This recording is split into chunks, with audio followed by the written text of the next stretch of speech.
सन्मान्य सदस्य नाही हे बरोबर नाही। तुम्ही जरी पुण्यात असलात तरी पूर्ण चर्चा करायची। तुम्ही जोपर्यंत आहात रात्री किती उशिरापर्यंत सभागृह चालवण्याची तयारी आहे। तुम्ही पुण्याचे आहात, तुम्हाला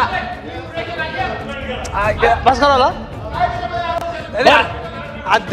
अध्यक्ष महोदय, त्यांनी तुमचं नाव घेऊन तुमच्यावरती हेतू आरोप केला। अध्यक्ष महाराज, तेवढं वाक्य तुम्ही रेकॉर्ड होऊन काढून टाकावं। रात्री कशा करता बसायचं 12-12 1-2 वाजेपर्यंत? कोणाकरता बसायचं? काय चाललं अध्यक्ष महोदय? ही पद्धत बरोबर नाही अध्यक्ष महोदय। अध्यक्ष महोदय, तुम्ही स्पष्टपणे हे जाहीर करून टाका की आम्हाला शेतकऱ्यांच्या बाबतीतली कुठलीही चर्चा सभागृहामध्ये घेऊ द्यायची नाहीये। पहिल्या दिवशी सन्मान्य सदस्य नानाभाऊंनी थोडे आक्रमक झाले, आपण त्यांना सस्पेंड केलं। काल आम्ही पुन्हा 97चा प्रस्ताव उपस्थित केला।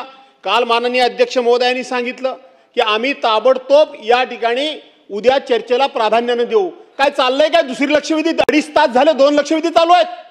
कुठल्या नियमामध्ये बसता अध्यक्ष महोदय? काय चाललंय? 35 लक्षवेधी येऊ नये म्हणून आम्ही इथं आशिषजी बसलेत। आम्ही बीएससी मध्ये निर्णय केला 6 लक्षवेध्या घ्या, तास सव्वा तासामध्ये त्या संपवल्या पाहिजेत। 2.5 तास झाले 2 लक्षवेध्या। काय चाललंय काय अध्यक्ष महोदय? आणि प्रत्येक ठिकाणी भाषण। सन्मान्य सदस्य, नाही हे बरोबर नाही। तुम्ही जरी पुण्यात असलात तरी पूर्ण चर्चा करायची। तुम्ही जोपर्यंत आहात रात्री किती उशिरापर्यंत सभागृह चालवण्याची तयारी आहे, त्याच्यामुळं आपण सगळी चर्चा करणार आहोत।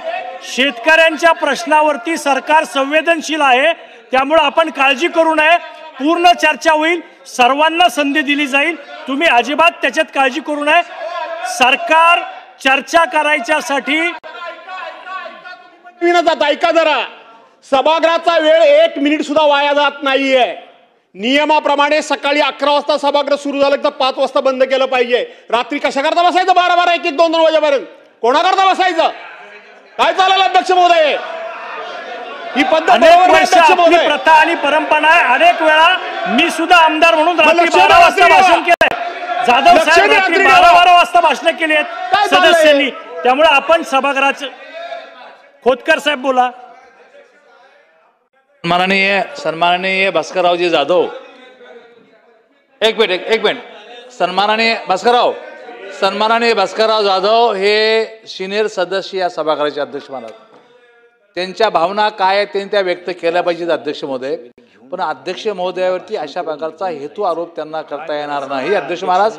त्यामुळं त्यांचं तेवढ्यापुरतं जे वक्तव्य आहे ते रेकॉर्ड करून काढून टाकावं अध्यक्ष महाराज। नाही अध्यक्ष भास्करराव, अध्यक्षावरती हेतू आरोप अध्यक्षावरती हेतू आरोप तुम्हाला